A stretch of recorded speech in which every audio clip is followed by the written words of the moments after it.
Bom dia a todos os participantes deste primeiro painel, que vai debater o Brasil em busca de reformas políticas e econômicas.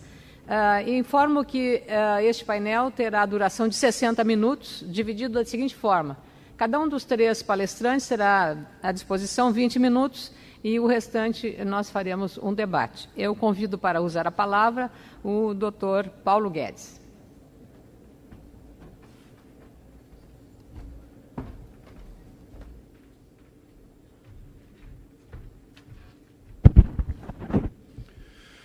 Bom, é um prazer estar aqui no Fórum da Liberdade. O Instituto de Estudos Empresariais começou isso há 20 anos atrás. Vocês têm essa tradição de luta e enfrentaram aí os problemas no Sul esses últimos 10, 15, 20 anos e conseguiram abrir uma janela de luz nesses debates a respeito de liberdade econômica. Tem grandes empresários. O Gerdau é um campeão da liberdade há anos, defende isso, antes até da empresa ser tão grande e forte como é hoje, ele já era um liberal, e é um exemplo de comportamento, como empreendedor, como líder de comunidade, e, para mim, é sempre um motivo de satisfação estar aqui, porque eu me sinto em casa, realmente, do ponto de vista intelectual. A tese que eu vou apresentar para vocês aqui hoje é uma tese. Eu estou bastante confiante a respeito da plausibilidade da hipótese que eu vou apresentar. E nós somos prisioneiros cognitivos, para usar a linguagem do professor Douglas North, que é o prêmio Nobel, que nós tivemos o prazer também de assistir aqui ontem. Nós somos prisioneiros cognitivos, nós estamos prisioneiros do nosso próprio espaço mental, dessa própria construção que criamos no Brasil, e cuja tradução principal, eu, como eleitor, não tenho um candidato em quem votar 2, 3, 4 eleições, porque eu posso escolher entre o social reformista Ciro Gomes, entre o social populista Antony Garotinho, entre o social sindicalista Lula, o social democrata programático Serra ou Fernando Henrique e assim por diante. Então, o Brasil é prisioneiro da armadilha cognitiva social-democrata. Baixo crescimento, desempenho econômico medíocre, e eu vou traçar aqui uma história curta de como nós produzimos essa prisão, de por que o Brasil, que foi um país que no século passado, nos primeiros 70, 75 anos, foi a economia que mais cresceu no mundo, 7,3%, 7,4%, por 70 e poucos anos ininterruptos, à frente, inclusive, do Japão, porque o Brasil foi atingido em pleno ar, fulminado, quebraram a dinâmica de crescimento do país e nós estamos prisioneiros dessa armadilha de baixo crescimento. Essa história é relativamente curta e relativamente simples. Ela começa no crepúsculo do governo militar, onde você tem uma centralização, governo federal, os braços armados da intervenção estatal são as empresas estatais, Telebrás, Eletrobras, Portobras, Siderbras, Nuclebras, etc. Programa da Ferrovia do Aço, 15 bilhões de dólares, programa nuclear, 15 bilhões de dólares, Transamazônica, 9 bilhões de dólares, gastos excessivos públicos, e vamos para o ocaso do regime militar em meio a acusações de autoritarismo e corrupção. Vocês se lembram que os militares que entraram com a ideia de tradições, pátria, a defesa da moral e da ética e da própria liberdade, porque devolveriam rapidamente aos civis o regime democrático, no final saem do Palácio do Planalto pela porta dos fundos, literalmente. O general Figueiredo não transmite a faixa presidencial e sai pela porta dos fundos do Palácio. Por quê? A direita sai desmoralizada e a esquerda é atraente, porque a esquerda, e de novo eu faço referência ao que o professor Douglas North disse ontem, a eficiência do mercado político. Como é que o mercado político pode ser eficiente se as alternativas são: você é de direita, portanto autoritarista e corrupto, ou você é a favor da democracia e da justiça social e você é de esquerda? Bom, toda a população brasileira passou a ser de esquerda, porque há uma falsificação cognitiva a respeito das alternativas possíveis. E os liberais democratas, que existem desde Atenas, com os mercados e a democracia, que só foi expandindo círculos de inclusão. O capitalismo é uma história de inclusões, não é uma história de exclusões. Aliás, os últimos que estão sendo incluídos são os 3 bilhões de indivíduos da China, da Índia, da Rússia, do leste europeu, que haviam provado a outra receita. E onde está essa tradição de 2000 anos de democracias e mercados? Primeiro entre os gregos, Esparta, militarista e autárquica, ganha a Guerra do Peloponeso e começa o declínio da civilização grega. Não é acidente. O socialismo é um episódio relativamente curto da história humana, sangrento bastante pelas reações que produziu, não é? 2 guerras mundiais, 120 milhões de pessoas atingidas, mortas, ou em combate, ou por torturas e repressões internas.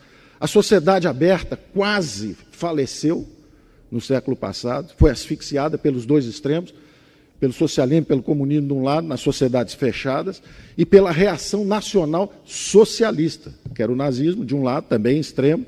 E onde estão os liberais democratas, que eram a favor de democracia e economia de mercado, os amigos da liberdade, sempre ameaçados pelos 2 extremos. E não são conservadores. Conservador é quem quer conservar. Os liberais nunca quiseram conservar. Assistimos ontem também a conversa sobre a grande sociedade de livre acesso, né? Que é o que a democracia e os mercados têm feito. E o socialismo, então, é absorvido pela grande sociedade aberta simplesmente como uma síntese de solidariedade. É a única coisa que restou do socialismo aproveitável, né? Ele entra no lugar da religião, que ele sempre detestou, ele entra no lugar da solidariedade, do instinto de solidariedade, que realmente, numa organização global, há inseguranças no coração do homem, o indivíduo se sente desprotegido e precisa da tal rede de proteção social. E fica, então, aquela falsa promessa de que com o socialismo você pode entregar aquilo. Ora, as populações que se entregaram a essa busca implodiram e estão hoje tentando reingressar no capitalismo globalizado, sem encargos sociais, sem encargos trabalhistas, sem proteções e pedindo pela inclusão do lado de cá. O Brasil, sociedade politicamente fechada, início dos anos 80, tateando no escuro, procurando uma direção. Se você é um democrata, está a favor do restabelecimento do regime democrático e é a favor da justiça social, junte-se a nós. E começa uma competição infernal de um mercado político ineficiente, porque ele é prisioneiro de uma mentalidade equivocada, obsoleta e passada. E aí nós temos um fascinante desfilar de tragédias, nas 3 dimensões do nosso grande equívoco, que é essa armadilha social-democrata. Quais são as 3 dimensões? A primeira dimensão são as disfunções financeiras. Então, vamos examinar orçamentos, a história dos orçamentos aí nesses últimos 20 anos, as 2 décadas de democracia. A primeira grande onda intervencionista vem com os militares, que levam os gastos públicos para 22%, 23%, 24% do PIB. E, como vimos, investindo em capital físico, instalações industriais, máquinas e equipamentos. O capital humano jogado para o lado. Educação, saúde, habitação, segurança, justiça, esse troço para o lado. E o que a gente tem realmente são grandes empresas estatais e grandes projetos federais. Na hora que você abre politicamente, a pressão social é colossal, pelo resgate da dívida social, né? As desigualdades de oportunidades. De um lado, políticos inebriados, em busca do poder finalmente atingido com a abertura política. De outro lado, jovens economistas inexperientes, incultos e em busca da fama e do sucesso fácil. Oferecem soluções rápidas, sem reforma do Estado, sem explicitar esse conflito de reforma do Estado que seria necessário e que nós não fizemos até hoje. Vende-se uma receita fácil. É só congelar preços, usar uma âncora cambial, fazer uma tablita de conversão, está feito o plano cruzado. É uma falsificação da realidade. É como viabilizar a classe política gastar mais, oferecendo uma solução inorgânica, disfuncional, falsa. Aquilo dura 1, 2, 3 anos de glória, implode, explode, o Brasil vai para uma moratória externa, caça bois no pasto, persegue empresários e começa a nossa tragédia financeira. Saímos daquilo ali vamos para outra disfunção. Aprendemos que não podemos usar política monetária irresponsavelmente, nem dar o calote externo. Então agora vamos usar a política monetária. Aí começa o Plano Real, bem concebido, interessante, porém também centrado num instrumento. Os primeiros 4 anos de Plano Real, o valente Gustavo Franco defendendo lá a fronteira, sozinho, cercado de índios por todos os lados, até o ataque final, onde ele é derrubado também, porque não há reforço. Houve déficit fiscal durante os primeiros 2, 3, 4 anos de Plano Real. Quer dizer, então, você fazer a política de estabilização sem reforma do Estado, sem transformações, só na base da política monetária, é como diz hoje o Afonso Bevilacqua, diretor do Banco Central, é fazer cirurgia de córnea com picareta. Que, aliás, ele está fazendo muito bem.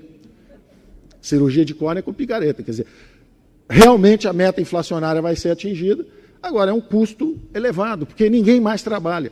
E a fórmula dos políticos é sempre essa. Bota meia dúzia de jovens valentes lá, eles vão defender e vão fazer o que está combinado, enquanto a gente do resto não faz nada.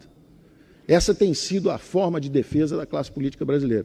É um espremedor de suco de jovens talentos. Os economistas são exprimidos, um a um, viram suco, são usados, enquanto se perpetuam os mesmos políticos lá em cima. E eles vão oscilando. E aí a gente passa, tendo analisado essas disfunções são claras. Se você gasta muito, primeiro você causa uma hiperinflação. Aí você aprende, não posso emitir moeda. Agora eu vou emitir muita dívida. Aí você causa 1 trilhão de dívida, quase 500 bilhões de dólares. Uns 3 ou 4 planos Marshall. Dava para reconstruir a Europa 3 ou 4 vezes.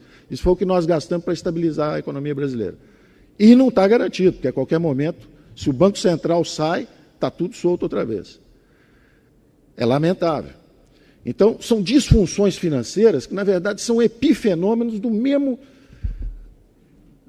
mal.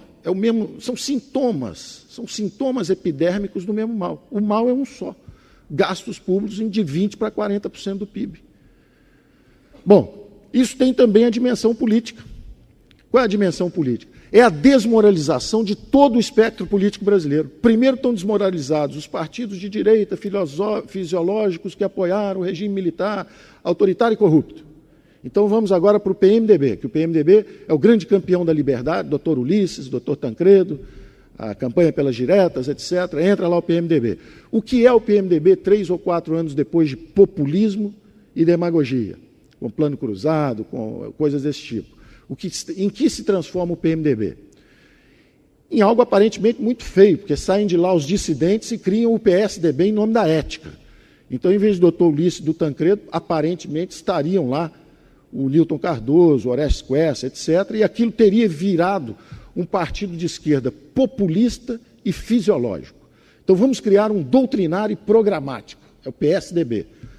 Bom, 2 mandatos após, o mesmo crescimento econômico medíocre, de 2,3%, que aliás é a média do crescimento econômico dos últimos 25 anos.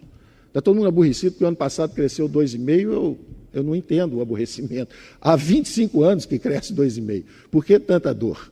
Né? Já era para ter se habituado. É comovente a regularidade desse desempenho medíocre. Deve haver algo sistemicamente errado. Não é? Bom, o PSDB é acusado e perde a eleição em nome da ética, em nome da falta de transparência, por causa das privatizações no limite da irresponsabilidade, não é? Por causa da compra de votos para a reeleição, perdem a eleição e entra a esquerda transparente e ética. E aí nós estamos assistindo todo dia na televisão. É um negócio, é um espetáculo de ética e de transparência absolutamente exemplar. Um exemplo para as novas gerações, para as futuras gerações, está sendo acompanhado no mundo inteiro como o símbolo da nossa transparência e ética, principalmente da esquerda do PT. Ou seja, a desmoralização atingiu todo o espectro. Será que há algo sistêmico? Se uma infecção chamada corrupção atinge todo o espectro político, será que é algo genético? Hipótese 1. Seríamos os brasileiros geneticamente corruptos? Hipótese 2. Será que é sistêmico? Que o sistema político foi também transformado numa feroz disputa por recursos? Se 40% do PIB são repartidos pela grande agência central, o governo comanda hoje 40% do PIB, Será que isso não deforma, isso não corrompe a estrutura política? Vale tudo, qualquer acordo, desde que se coloque a mão em 40% do PIB? E que tipo de exemplos isso transmite para a sociedade? Opção 1, se você é jovem, estude bastante, 3, 4 anos no curso superior, depois faça uma pós-graduação, depois trabalhe mais 5, 10 anos, quem sabe um dia você será alguém nesse mercado globalizado com 50 milhões de desempregados. Opção 2, passe um verde e amarelo na cara, jogue meia dúzia de pedras em nome do impeachment, seja eleito prefeito de Nova Iguaçu, o Lindbergh, lá no Rio de Janeiro. Não termine sequer seu curso de Direito e será um jovem simpático, rico brevemente, porque a profissão é rentável, e um exemplo para a juventude do mundo inteiro. Esses exemplos estão se transformando, estão sendo dados em todos os setores. Esse é o da política. No campo, opção 1, trabalhe bastante, se é um jovem simples e humilde, faça um curso técnico, vá estudar alguma coisa de agronegócio, e quem sabe um dia você será alguém. Opção 2, receba uma camiseta do MST, um caminhão-pipa, participe de uma passeata, jogue 3 pedras no laboratório da Aracruz e será alguém. Você vai ter dinheiro garantido, esses 40% do PIB estão sendo aplicados no Brasil inteiro, já há universidade rural, ensinando luta de classe, etc. Esses exemplos estão se reproduzindo.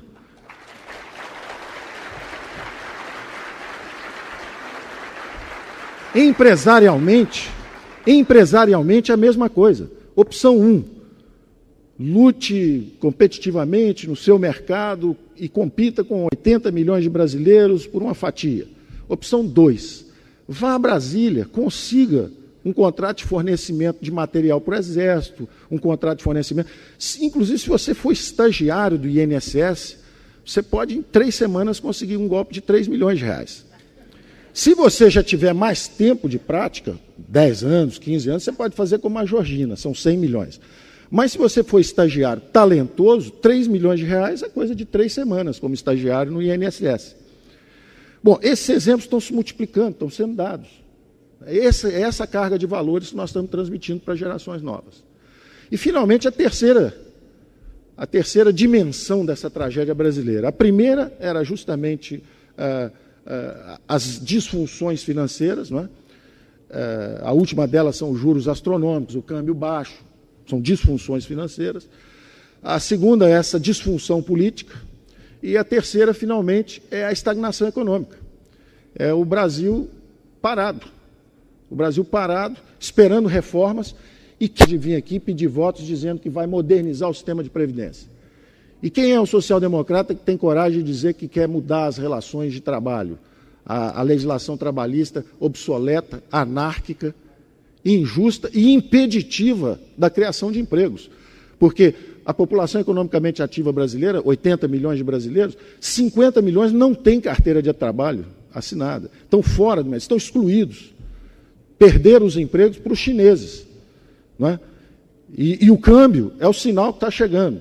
O que a China, o que a Índia estão mandando de sinal para nós através desse sistema de mercados internacional e globalizado, é a seguinte informação: vocês têm um pouco de minério, sente em cima disso, e geladeira, sapato, isso deixa que a gente faça para vocês. Então nós podemos assistir uma desindustrialização do Brasil em nome de mercado. Nós não temos economia de mercado, nós não temos neoliberalismo, nós temos socialistas com cartão de crédito. É isso que nós temos tido no Brasil por 20 anos.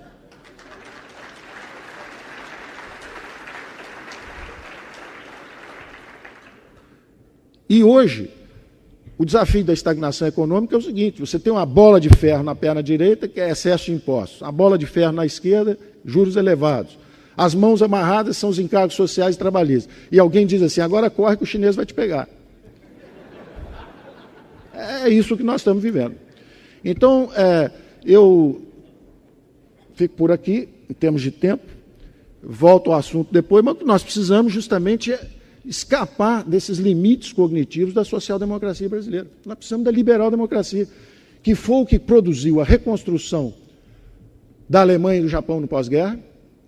Na Alemanha, o caso clássico do Ludwig Erhard, sendo atacado e combatido a cada medida, quando liberou os preços, quando fez a reforma trabalhista, quando mexeu na lei salarial. Cada medida era fustigada, moção de desconfiança. Por quem?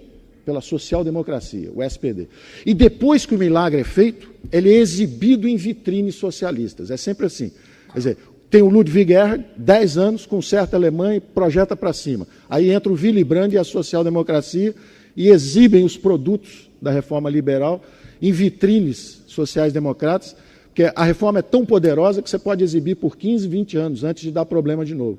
É o exemplo atual do Chile, onde as reformas liberais foram implementadas e agora oscilam, né, revezam-se no poder partidos sociais-democratas, socialistas, etc. Não há problema, porque a máquina funciona, serve para todo mundo consegue operar. A reconstrução não pode ser coincidência se há uma reconstrução de duas economias que são hoje a segunda e a terceira maiores economias do mundo, Japão e Alemanha. O Japão com Ludwig Erhard, a Alemanha com Ludwig Erhard, o Japão com o Partido Liberal Democrata, até hoje no poder.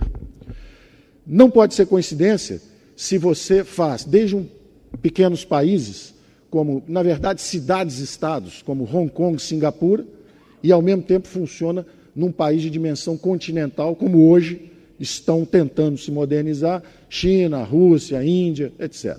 Não pode ser coincidência se a reestruturação econômica das economias anglo-saxãs, Estados Unidos de Reagan, Inglaterra de Thatcher, estavam descendo, os Estados Unidos perdendo a competição para os japoneses, início dos anos 80, e a Inglaterra, depois do trabalhismo, desaparecendo, correndo o risco de perder uma guerra com a Argentina, imagine, o problema dramático deles, né?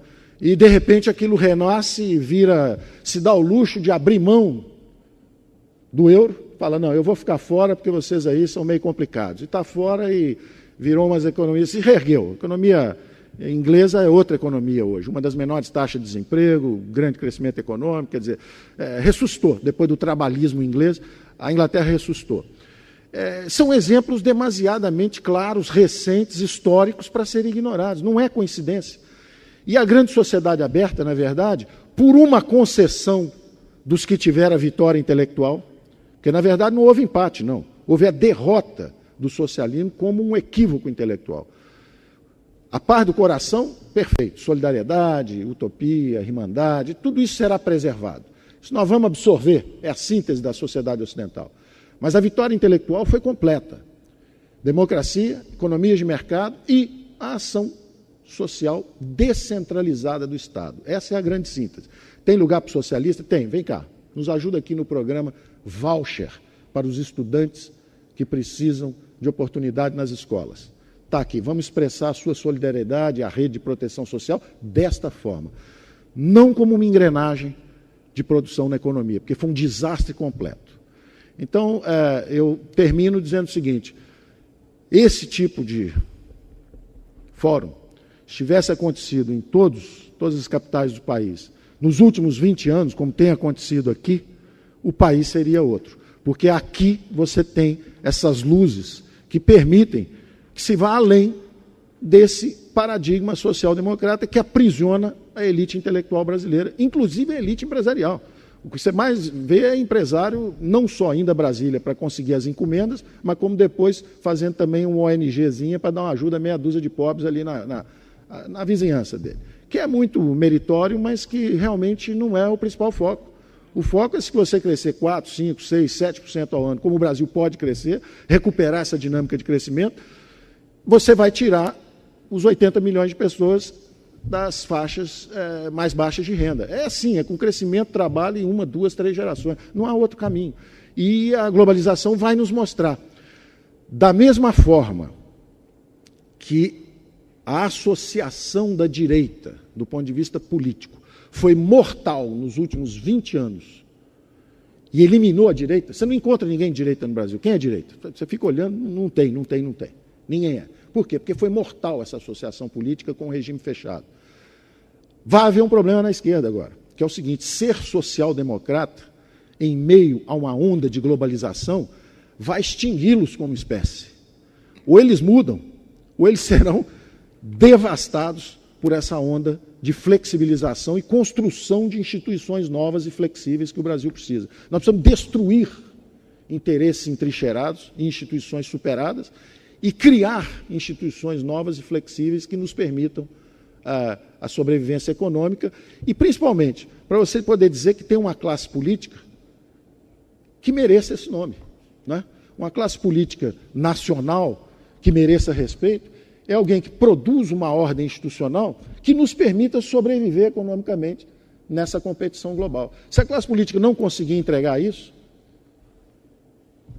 nós temos um problema existencial. O que fazer com a classe política? Obrigado. Muito obrigada.